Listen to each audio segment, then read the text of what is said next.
নমস্কাৰ বন্ধুসকল, অন্য এটা ভিডিঅ'লৈ আপোনালোকক স্বাগতম। আজি মোৰ লগৰ বৰোদা এজনে শামুক আনিছে। কালিয়ে আনিছিলে, বাল্টিঙত থৈ দিছিলে, আৰু আজি এনেকুৱাকৈ ছোৱালী মানুহে যে পিন ব্যৱহাৰ কৰে, এই পিনেৰে ভিতৰৰ মালখিনি এনেকুৱাকৈ ওলাই লৈছে। এইটো বোলে ভাজি ড্ৰাই ফ্ৰাই কৰিব।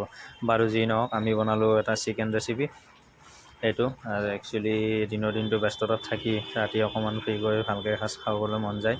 মই সৰুৰ পৰা ভাত কমেই খাওঁ, সেইকাৰণে মোক থালখন ভৰাই দিলে। একো নাই, এইটো চালাডৰ যোগাল হয়। আম এটা আনিছিলোঁ এনেকুৱা ধুনীয়া। তো ৰাতিপুৱা উঠিলোঁ, এক্সাৰচাইজ কৰি তাৰপিছত এনেকুৱা ব্ৰেকফাষ্ট কৰিলোঁ। দিনৰ পৰা ডিউটি ওলাই গ'লোঁ, ডিউটিৰ পৰা আহি এনেকুৱা চিকেন আৰু এইখিনি যোগাৰ কৰিলোঁ, টমেটো, আলু, পিঁয়াজ।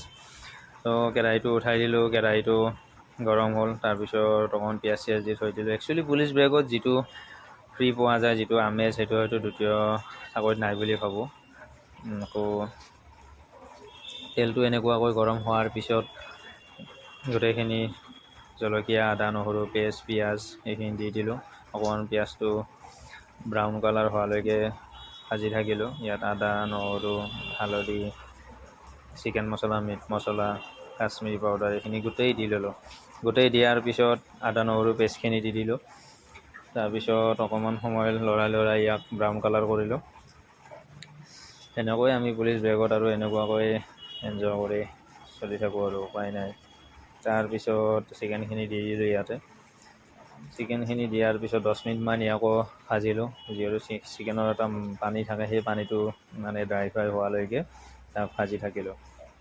এনেকৈ 10-15 মিনিট ভজাৰ পিছত যিখিনি টমেটো আৰু আলু ৰেডি কৰি ৰাখিছিলোঁ, এইখিনি দিলোঁ। তাৰপিছত অকণমান ভাজি তাৰ ওপৰত নিমখটো দিলোঁ। নিমখটো এইকাৰণে লাষ্টত দিলোঁ যে চিকেন আৰু টমেটো এটা পানী এৰে, সেই পানীটো শুৱাই লৈ তাৰ ওপৰত নিমখটো দিলে ভাল লাগে আৰু সেইকাৰণে দি দিলোঁ। তাৰপিছত অকণমান পানী দিলোঁ। পানী ভালকৈ মাংসটো সিজিলে তাৰপিছত অকণমান যিহেতু গ্ৰেভি হ'ব, তাৰপৰা আমৰ ইফালে চালাডটো বনি আছে, আম, পিঁয়াজ আৰু নেমু। তাৰপৰা এনেকুৱাকৈ চিকেনটো হৈ গ'ল। গোটেইকেইজনে ৰাতি খাই বৈ শুই দিলোঁ। নেক্সট দিনা ষ্টাৰ্ট হ'ল। সেইদিনা ৰাতিপুৱা উঠি কাঢ়ি বাঢ়ি ধুলোঁ। একচুৱেলি পুলিচত A to Z, কাপোৰ ইস্ত্ৰি কৰাৰ পৰা, ধোৱাৰ পৰা, জোতা পালিচ কৰাৰ পৰা সকলো কাম A to Z নিজে কৰিবলগীয়া হয়। সেইকাৰণে থেংক ইউ।